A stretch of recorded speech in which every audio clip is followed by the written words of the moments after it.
بسم اللہ الرحمن الرحیم۔ میرے پاس ایک بزرگ آئے رقیہ کروانے کے لیے، دم کروانے کے لیے، تو انہوں نے گلے میں تعویذ پہن رکھا تھا۔ میں نے ان سے ریکویسٹ کی کہ یہ گلے سے آپ تعویذ اتار دیں۔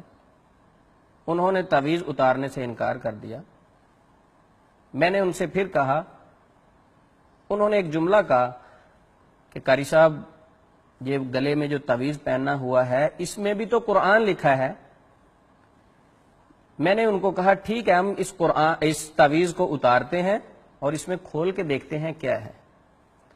جب ان کے گلے سے تعویذ اتارا، اس کو کھولا، کھولنے کے بعد جب اس کے اندر پڑا، ہاں میں خود بھی حیران رہ گیا اور وہ بزرگ بھی حیران ہو گئے۔ اس تعویذ کے اندر کیا لکھا ہوا تھا؟ اس تعویذ کے اندر لکھا ہوا ہے فرعون، حامان، قارون، بڑے بڑے جو کافروں کے سردار تھے ان کے نام لکھے ہوئے۔ اب میں نے ان کو کہا یہ آپ پڑھیں اس تعویذ کے اوپر کیا لکھا ہوا ہے۔ انہوں نے جب اس تعویذ کو پڑھا تو وہ بھی پریشان ہو گئے، اچھے انسان تھے۔ وہ کہتے یار میں مسجد میں جا کر نماز ادا کرتا ہوں، وہ میرے گلے میں یہ پہنا ہوا ہے، یہ کیا لکھا؟ میں تو سمجھتا تھا گلے میں قرآن لکھ کے پہنا ہوا ہے۔ تو اس لیے نبی صلی اللہ علیہ وسلم کا فرمان ہے من علق تمیمۃ فقد اشرک، گلے میں تعویذ لٹکانا، جس نے بھی تعویذ لٹکایا اس نے شرک کیا۔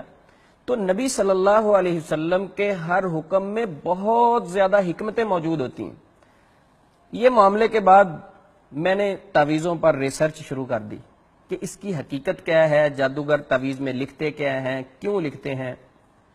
تو اس کے بعد ایک اور ایکسپیریمنٹ ہوا۔ ہم نے تعویذات پر جب ریسرچ شروع کی تو سمجھ یہ لگا کہ آج کے دور میں جادوگر اس تعویذ کو چپ کے طور پہ استعمال کر رہے ہیں۔ جی چپ کے طور پہ مثال دیتا ہوں، جس طرح موبائل کے اندر ایک سم ڈلتی ہے، کمپنی والے ہمیں ٹریس سکتے ہیں ہم جس جگہ موجود ہیں، کیا بات کر رہے ہیں، اس چپ کے ذریعے سے جو ہمارے موبائل میں سم موجود ہے۔ اسی طرح کالے علم والے جادوگر تعویذ لکھ کے دیتے ہیں، اس تعویذات کے ذریعے سے انسان پر موکلات کو مسلط کرتے ہیں۔ اس سے ہوتا کیا ہے، اس کے پاس جاتے ہیں، وہ دم کرتا ہے، جو بھی اپنا عمل کرتا ہے اس کے بعد بھیج دیتا ہے، 10-15 دن سکون رہتا ہے، اس کے بعد پھر وہی معاملہ شروع ہو جاتا ہے۔ آپ پھر اس کے پاس جاتے ہیں، 10-15 دن سکون رہتا ہے، پھر اس کے بعد وہی معاملہ شروع ہو جاتا ہے۔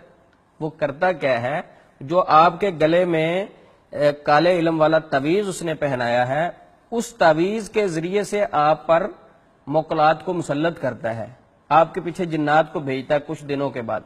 کیوں؟ کیونکہ یہ دکانداری ہے، دکانداری میں تو انسان ساری کوشش کرتا ہے۔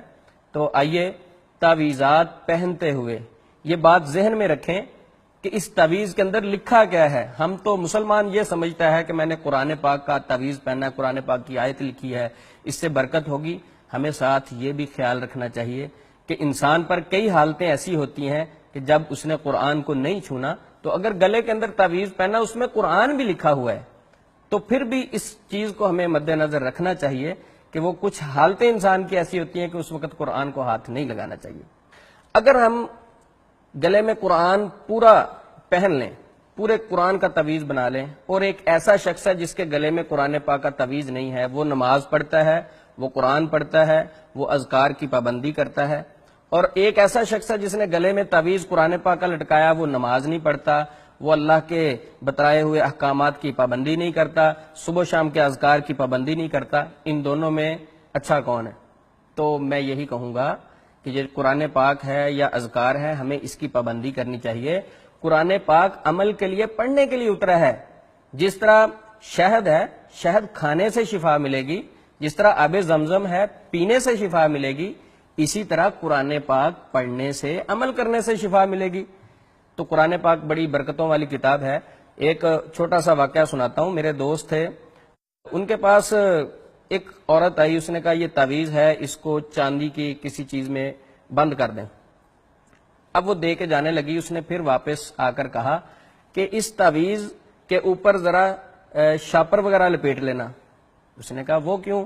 کہتے اس لیے لپیٹ لینا کیونکہ نہانا وغیرہ ہوتا ہے، وہ تعویذ گیلا نہ ہو جائے۔ تو اس نے کہا میری بہن جو تعویذ اپنے آپ کو نہیں بچا سکتا گیلا ہونے سے، وہ آپ کی کیسے حفاظت کرے گا؟ اس جملے نے الحمدللہ اس عورت کو سمجھ بوجھ دے دی، وہ بات سمجھ گئی کہ حفاظت کرنے والا اللہ عرش پر بیٹھا ہے۔ اور کچھ لوگ کہتے ہیں ٹھیک ہے ہم نے گلے میں تعویذ پہنا، واش روم جاتے ہوئے ہم اتار دیتے ہیں۔ تو جب آپ واش روم جاتے ہیں تعویذ اتار دیتے ہیں، اس وقت آپ کی حفاظت کون کرتا ہے؟ تب بھی تو اللہ ہی کرتا ہے۔ تو اللہ ہر وقت انسان کی حفاظت کرتا ہے۔ نبی صلی اللہ علیہ وسلم نے ایسی دعائیں اور اذکار انسان کو بتا دیے ہیں جن کے کرنے کی وجہ سے انسان شیاطین کے شر سے محفوظ ہو جاتا ہے۔ ایک ہمارے پاس ایک عورت آئی، اس نے کہا جی مجھے الحمدللہ بہت زیادہ فرق ہے، صرف آپ ایسے کریں کوئی تعویذ لکھ دیں۔ تو تعویذ لکھنا تو نہیں ٹھیک، دینا نہیں ٹھیک، ہم نہیں سمجھتے۔ تو اس کو کہا کہ آپ ایسے کریں، اذکار کریں، دعائیں پڑھیں۔ اس نے کہا نہیں میں نے تعویذ لازمی لینا ہے۔ ایک اخبار پڑی ہوئی تھی، اس کا ٹکڑا تھوڑا سا پھاڑ کے ہم نے تہ لگا کے دے دیا۔ تو ہم نے کہا ہفتے کے بعد دوبارہ آئیں۔ ایک ہفتے کے بعد جب وہ عورت دوبارہ آئی، کہتی اب بالکل سکون ہے، اب مجھے تو جنات کی شیاطین کی جھلک بھی نہیں ہوتی۔ اب اس کو ہم نے کہا کہ یہ تعویذ ذرا اتاریں، تعویذ اتارا، اس کو کھول کے دیکھیں اس کے اندر کیا ہے۔ اب وہ کھول لینا۔ بہرحال اصرار کے بعد اس نے جب تعویذ کھولا، کہتی یہ تو اخبار کا ٹکڑا ہے۔ تو بتانے کا مقصد یہ ہے کہ جو توکل ہم نے ایک اخبار کے ٹکڑے پہ اس عورت نے کیا وہ ٹھیک ہو گئی، وہ توکل اگر ہم اللہ پر کر لیں تو انشاءاللہ تعویذات کی ضرورت نہیں پڑے گی۔ جنات ہمارے دشمن ہیں، انہوں نے ہر موڑ پر، ہر موقع پر انسان پہ حملہ کرنا ہے، انسان کے عقیدے کو خراب کرنا ہے، اللہ سے دور لے کے جانا ہے، اللہ سے دور اس شیطان نے لے کے جانا ہے۔ ہم نے انشاءاللہ العزیز اس شیطان کا مقابلہ کرتے ہوئے اپنے رب کو، رحمان کو راضی کرنا ہے۔ اللہ سے دعا ہے اللہ رب العزت ہمیں شیاطین کے شر سے محفوظ رکھے، اپنے حفاظت میں رکھے۔